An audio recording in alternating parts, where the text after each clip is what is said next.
Well, hello again everybody. Has anybody got any ideas what this is? Now before anybody leaves it in the comments, no, it's not my latest handbag or my latest makeup bag, although perhaps I do need makeup these days. It seems to have some form of strap on top of it, and what I'm guessing is a speaker grill. You've got some feet underneath, a little bit of something, don't know what that is or what that does. Got a clip on this side, a clip on this side. Come on, hurry up and put it in the comments before I tell you. What is it? Anybody guessed? One thing is, it needs a bit of a clean.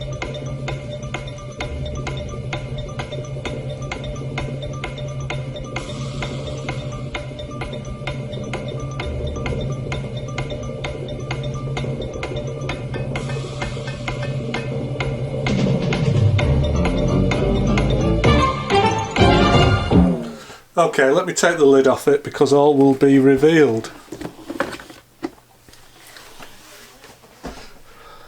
Oh, and it comes complete with a note from my friend and yours, Richard.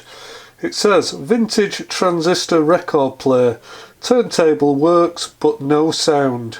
Oh, and for our musical entertainment, it does seem to be complete with a record because I don't actually own any records. Okay, let's see what this one says. It says, One Fine Day by the Chiffons and Sweet Talking Guy by the Chiffons. Means nothing to me. Now it does appear to have a maker's mark on it, which is PE, so yeah, not sure what that is. Is that a knob? I'm guessing that's a centre for some records because they didn't all have centres, did they? Okay, we've got, well, I don't know, the arm thing. Ugh. Should that have done that? Yeah, it's got a needle on it. Well, it did have a needle on it before I smashed it on there.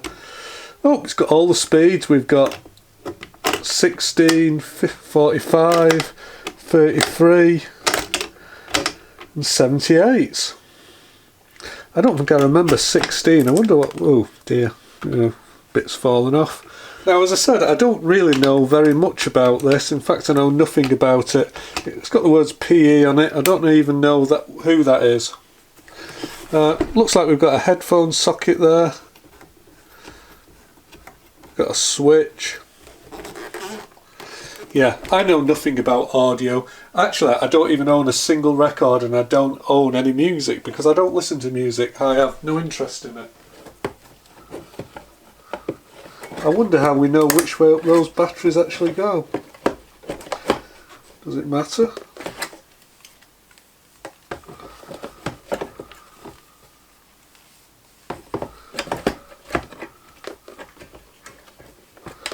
Well, maybe I've broken it already.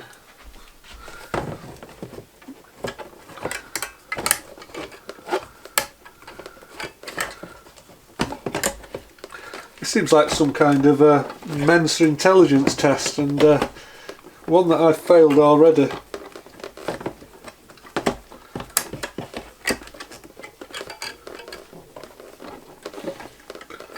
Well, whichever way I put these battery, then it doesn't seem to line up with the terminals.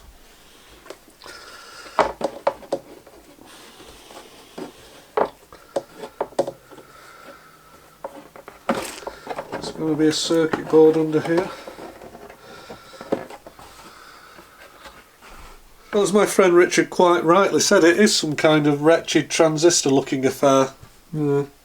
Anybody get any idea what that device is there? Looks like almost like a black disc of carbon or something like that with a couple of wires on it. Could it be a thermistor bead, something for temperature compensation? Looks a little bit like a thermistor.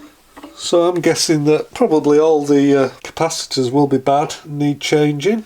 Certainly got some resistors. Quite an interesting circuit board. It doesn't really look so much as a circuit board as kind of point-to-point wiring. We've got some like studs that the components appear to be soldered onto. I've never quite seen that type of construction before. The board looks, well, looks like something. Well, I've got to admit, I'm continuing to fail our battery intelligence test here. Can they go in at an angle? Maybe.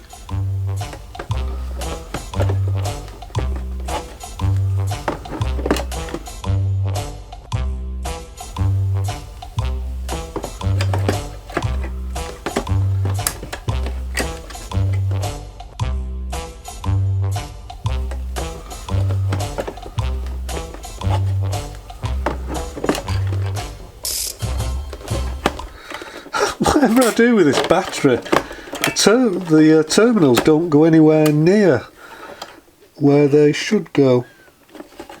I am left totally confused by this. Are we even trying to put the right type of batteries in it? This is what Richard's left me in it. Can anybody see what that says? I think it says made in West Germany by something like Perpetuum. Perpetuum-Ebner, or is it Eber? Perpetuum-Ebner? I don't know. Does anybody know what that is? Perpetuum-Ebner. Now, I'm sure this thing really shouldn't be very complicated in the scheme of things, but not being familiar with turntables of any type, I'm definitely not really sure what I'm doing with this. And I think maybe is about the time to try to find some service data for it. Okay, so I've been doing some Googling of the Perpetuum-Ebner name and having a look at quite a few hundred pictures of record players, and I think this is the one that perhaps best fits our needs. So it says here we've got a Perpetuum-Ebner, and it's a teenager. So we seem to have the same type of stylus. I think the lid's the same. We've got the plastic thing there for centering the record. We've got the same knob. Got the same elliptical speaker. I'm not exactly sure what this means. It's all German to me. So transistor 16, 33, 45 and 78. So those are our speeds. So that's right. We've got them.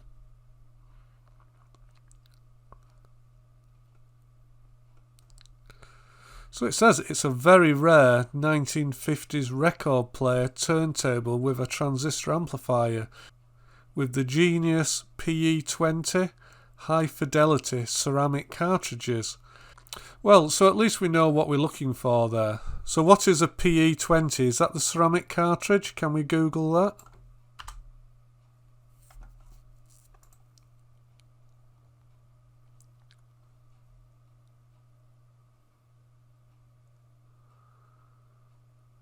Well, I'm afraid when it comes to record players, and in fact musical equipment in general, I know nothing about music. It's just a total waste of bandwidth in my opinion, but there you go.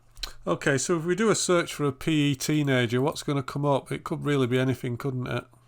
Oh, okay, well that looks promising. I've actually found some information on the Radio Museum website. So of course all we have to do now to get that information is send them a letter in triplicate signed by 5 of my living relatives and a doctor.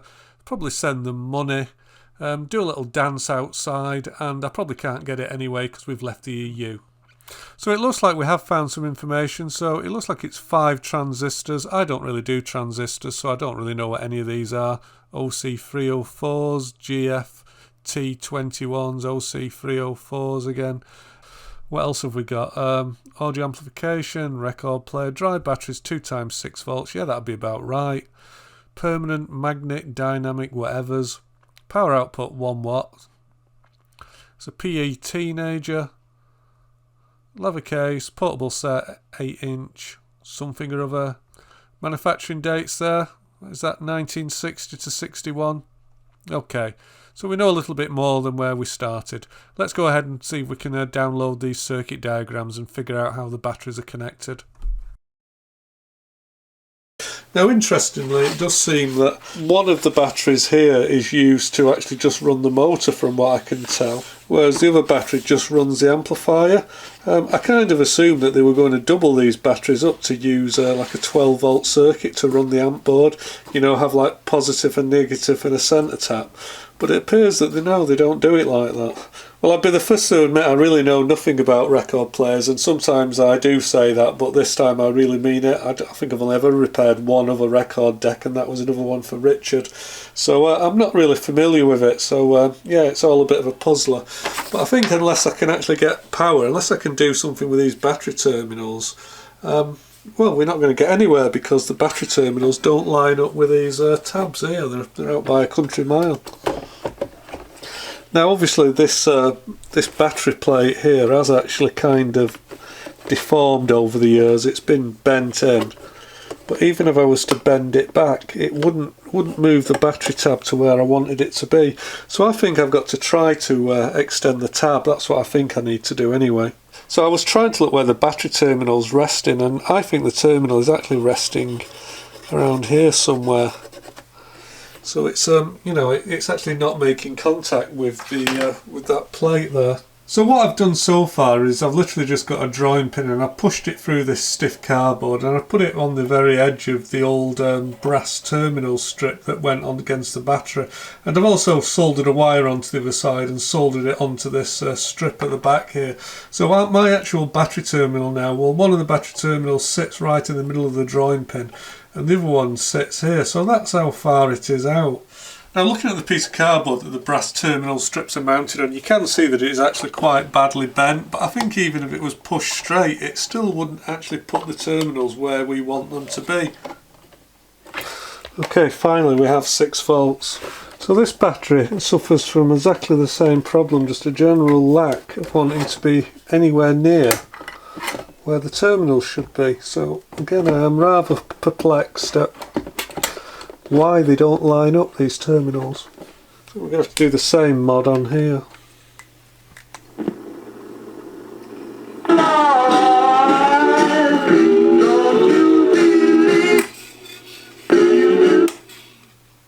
How do you even work these things? I don't even know how to work a record player.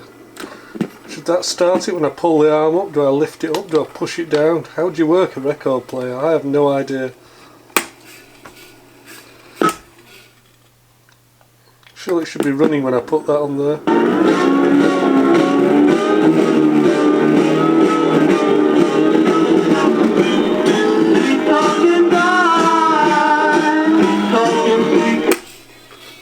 Does that sound good? Is it meant to sound like that?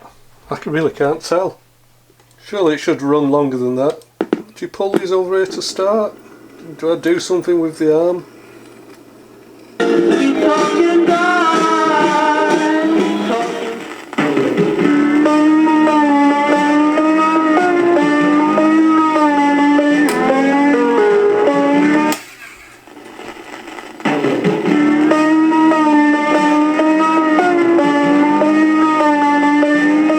Pull it over there. Seems to start when you do that.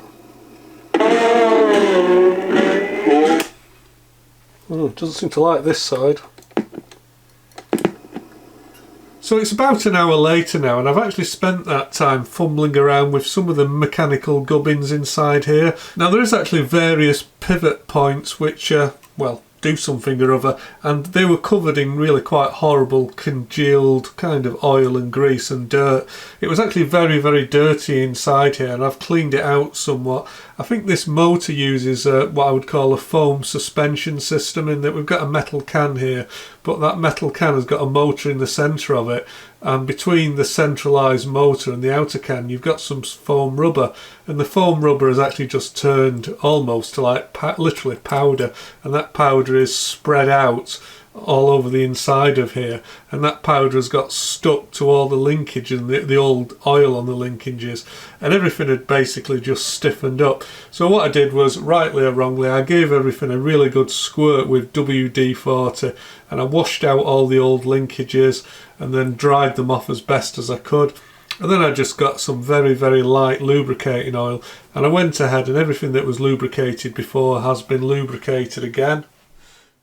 Now we've also got this rubber wheel down here. Now the function of that rubber wheel seems to be it takes the output drive from the motor and it transfers it to the, what do you call it, the platen, the turntable.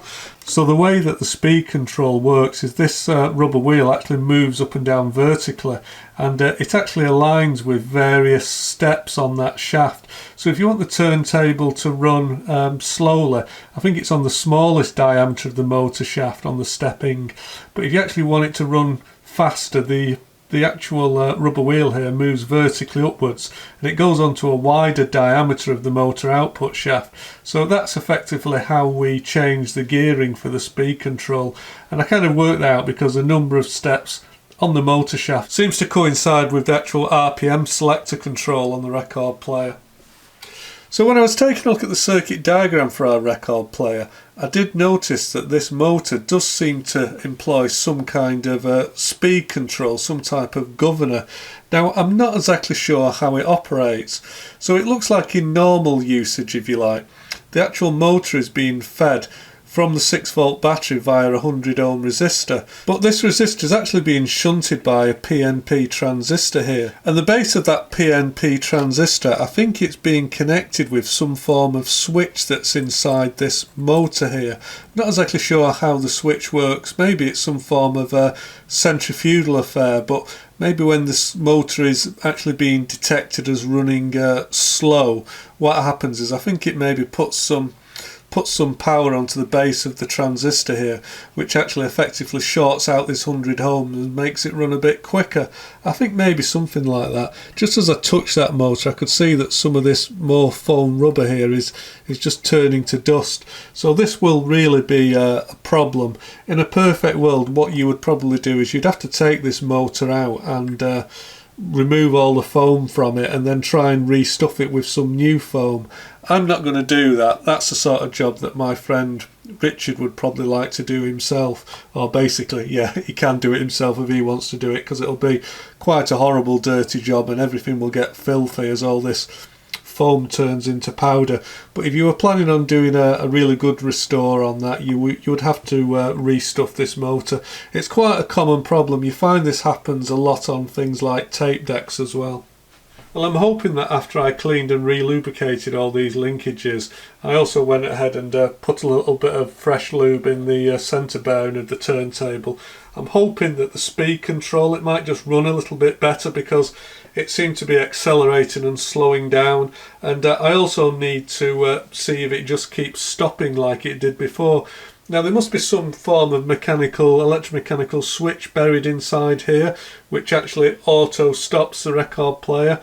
Haven't quite found that yet.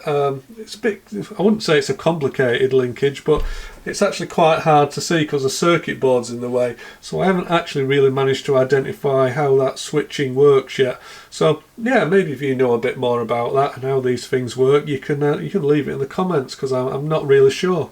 So taking a close look inside this speaker, I can actually see that it's absolutely full of, well, it looks like several generations of long dead Jack Russells, the desiccated remains of, I don't know, Worthy's original rappers, and an old man's shattered dreams. And I don't think they can really be helping, so we're going to have to give it a bit of a hoover. Well, I've just reassembled it, and for whatever reason the motor seems to have stopped running completely now. I'm not totally convinced that it's still not a problem with loose battery terminals, but I'm going to have to dig into that in a second. But just while I was investigating the fault, I'm just wondering, can anybody tell me what the purpose of this little arm is? Because to be honest, I've kind of got no idea. I've noticed that this arm, this lever if you like, I'm guessing that maybe it's something to do with, there's a little peg here on the underside of the platen, so I can only assume that this maybe stops the platen from moving. Could it be a brake, or does it, I don't know, does this thing tap it every time it goes past? I wouldn't have thought it could tap it every time it goes past, because if it did that it would get quite annoying. So I can only assume it's something maybe to, would it be to stop the turntable dead, to stop it quickly so that record is on its run out groove? Maybe you don't want it to actually run off the end of the groove, so it actually physically puts a stop on. I'm not sure, I don't know. I guess maybe I've just answered my own question there, because I noticed that if I pick the arm up and just move it over, yeah, that must be some kind of a hard stop as the record goes onto its run out groove. Okay, yeah, so our motor's not trying to run. Now I have noticed that the amplifier is on, and I think part of the reason that when I got this radio, one of the batteries was dead. This switch here, I don't think it's on and off switch. I think this is actually maybe a tone control switch. And yeah, I think it's annoying. I think I would like to rewire this, because whatever mechanism that actually starts and stops the record player, I think when it's working properly it should put power onto the amplifier board as well. But it's very hit and miss. I I think what had happened before is maybe the arm had been picked up and moved, but it hadn't come to the shut off position, so the amplifier was still powered up, or the motor was still powered up, one or the other. I don't remember which battery was flat, but there's something a bit dicky about this switch assembly somewhere. I'm afraid I've seen the problem. I'm afraid it's down to my shoddy workmanship. This wire that I temporarily soldered on previously, it was a little bit too temporary because it's fallen off again, unfortunately. Do we have motor turnage now? Yes. Back of the net. So stop it. Stop. There we go. Let's have another go. Is it any better? One time